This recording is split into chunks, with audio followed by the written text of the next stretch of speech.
देखिए पिछले सबक के अंदर हमने हुरूफ लीन को समझा। हुरूफ लीन मैंने बताया था दो थे, याए लीन, वावे लीन। याए लीन किसको कहते हैं? या साकिन से पहले वाले हर्फ के ऊपर जबर आए तो याए लीन होगा।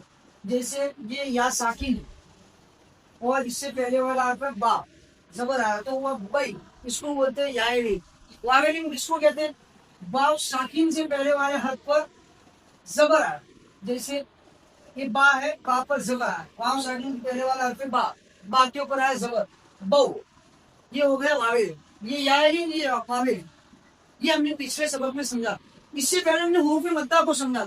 हुरूफ मद्दा तीन थे, अलिफ मद्दा, या मद्दा, वाव मद्दा।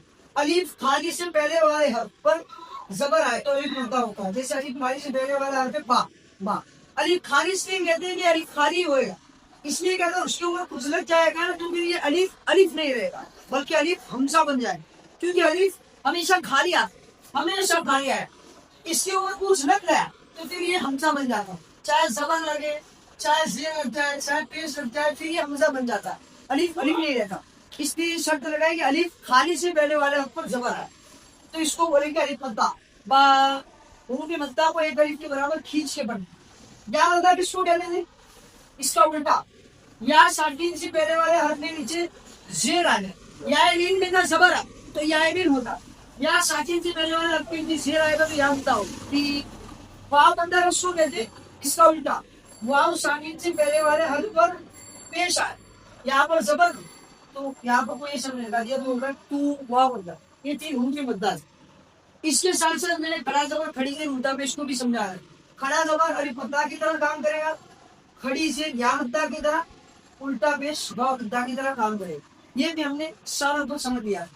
अब आज के सबक में जो चीज हमें समझना है वो जज्म, सुकून। मैं पहले भी मुख्तसर तरीके पर समझा था। अब इतनी सारी हमने डेफिनेशन पढ़ी, मुख्तलिफ हरकत की तारीफें पढ़ी, जैसे हुरूफ मद्दा, अलिफ मद्दा, या मद्दा, वाव मद्दा। इन सब पे हमने देखा या मद्दा में या साकिन से पहले, वाव मद्दा में देखा वाव साकिन से पहले वाले हर्फ। डेफिनेशन तो हमने पढ़ ली। हुरूफ लीन में देखा या साकिन से पहले वाले हर्फ पर जबर है, वाव वाव लीन में देखा वाव साकिन से पहले वाले हर्फ पर जबर है। तो आपके मन में ये बात तो आती हो, भाई जिस आदमी ने सिपारा कभी पढ़ा ही नहीं, कुरान पढ़ना जानता ही नहीं, अब इसके सामने एक तारीफ आएगी, ये डेफिनेशन आएगी कि वाव साकिन से पहले पेश आए तो वाव मुद्दा होगा, या साकिन से पहले जेर आए या मुद्दा होगा, वाव साकिन से पहले जबर आए वाव लीन होगा, या साकिन से पहले जबर आए या लीन होगा, वाव साकिन से पहले जबर आए तो वाव लीन होगा। जब इसके सामने ऐसी तारीफ करेंगे, ऐसी डेफिनेशन बताएंगे तो उसको तारीफ तो समझ में आएगी, लेकिन उसके मन में एक सवाल तो जरूर आएगा, वाव साकिन कहते हैं किसे, या साकिन कहते हैं किसे? तो ये मैं पिछले अस्ताफ में समझा चुका हूँ, और किसी असल में वाव साकिन या साकिन क्यों कहते हैं, इसको समझने के लिए पहले इसको समझेंगे आप। ये है जज्म की अलामत। इसको इसके दो नाम, एक है सुकून, एक है जज्म। सुकून और जज्म, इस अलामत को सुकून और जज्म कहते हैं। इसका काम क्या है? ये जिस हर्फ पर भी आए वो हर्फ आधा पढ़ा जाएगा।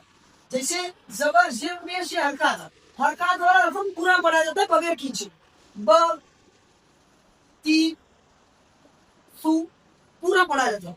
लेकिन ये हर्फ जैसे हम ब पढ़ते हैं तो इसको आधा पढ़ना है। अब आधा पढ़ेंगे कैसे? वो पिछले वाले आधा स्टार्ट से तो पढ़ा ही नहीं जाएगा।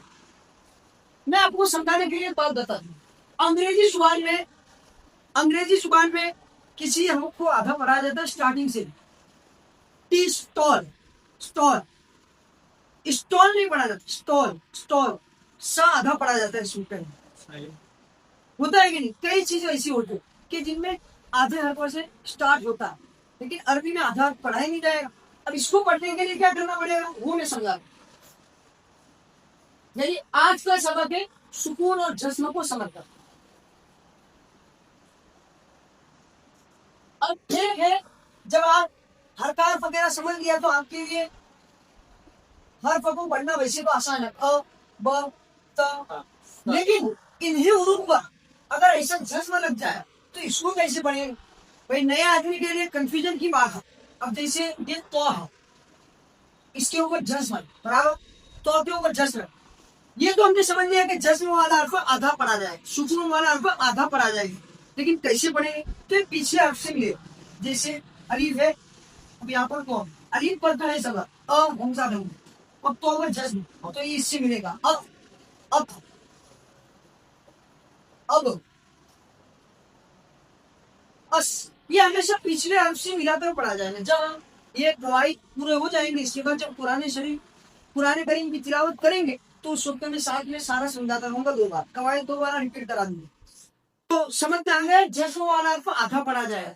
अब साकिन किसको कहते हैं? अभी तक हमने जो पीछे देखा, वाव साकिन से पहले जेर, या साकिन से पहले जेर, वाव साकिन से पहले जबर, या साकिन से पहले जेर, वाव साकिन से पहले पेश, या साकिन से पहले वाले हर्फ पर जबर, ये सब पढ़ा। तो साकिन कहते हैं किसे? बस इसी है, ये जज्म है, इसके 2 नाम है, सुकून और जज्म। ये जज्म जिस हर्फ पर आएगा उस हर्फ को हर्फे साकिन बोलेंगे। जैसे ये बा है, बा पर जज्म आया तो बा को साकिन बोलेंगे, बा साकिन। ता पर जज्म आया तो ता को बोलेंगे ता साकिन। जीम पर जज्म आया, जीम को बोलेंगे जीम साकिन। जैसे बा पर अगर जबर आता है या जेर आती है या बातों में पेश आता है तो उस बा को मुतहर्रिक बोलते हैं, हरकत वाला हर्फ, क्योंकि जबर जेर पेश को हरकत कहते हैं। इसी तरह बस जज्म वाला हर्फ है तो इसको साकिन बोलेंगे, हरफे साकिन। जैसे हरकत वाले हर्फ को हम मुतहर्रिक बोलते हैं, जैसे ये जीम है, जीम पर जबर लगाओ, जीम मुतहर्रिक, जेर लगाओ, जीम मुतहर्रिक, पेश लगेगा, जीम मुतहर्रिक। जब इसी जीम पर जज्म लगाएंगे तो जीम साकिन कहा जाए। समझ में आया? तो इसी इजी है। आज तक हमने पिछली डेफिनेशन में जो देखा, वाव साकिन से पहले जबर आए, वावेलीन होगा। देखो वाव साकिन का मतलब वाव पर जज्म आया, वाव पर सुकून आया, बात समझने के लिए इजी है। या साकिन से पहले वाला हरफ से जेर आया, या मतलब हो, या साकिन का मतलब या के ऊपर जज्म है। वाव साकिन से पहले वाले हर्फ पर पेश आया, वाव मतलब होगा, समझने के लिए इजी है। वाव साकिन का मतलब वाव के ऊपर जज्म हो, वाव के ऊपर क्या हो? सुकून। तो आज का जो सबक था हमारा जज्म का, समझ में आ गया होगा। एक बार फिर मैं उसकी तारीफ बता देता हूँ। जज्म वाला हर्फ, ये जज्म वाला हर्फ पीछे वाले हर्फ से मिलाकर पिछले वाले हर्फ से मिलकर आधा पढ़ा जाएगा।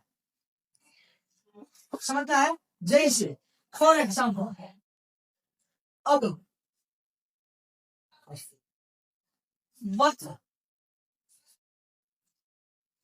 सन,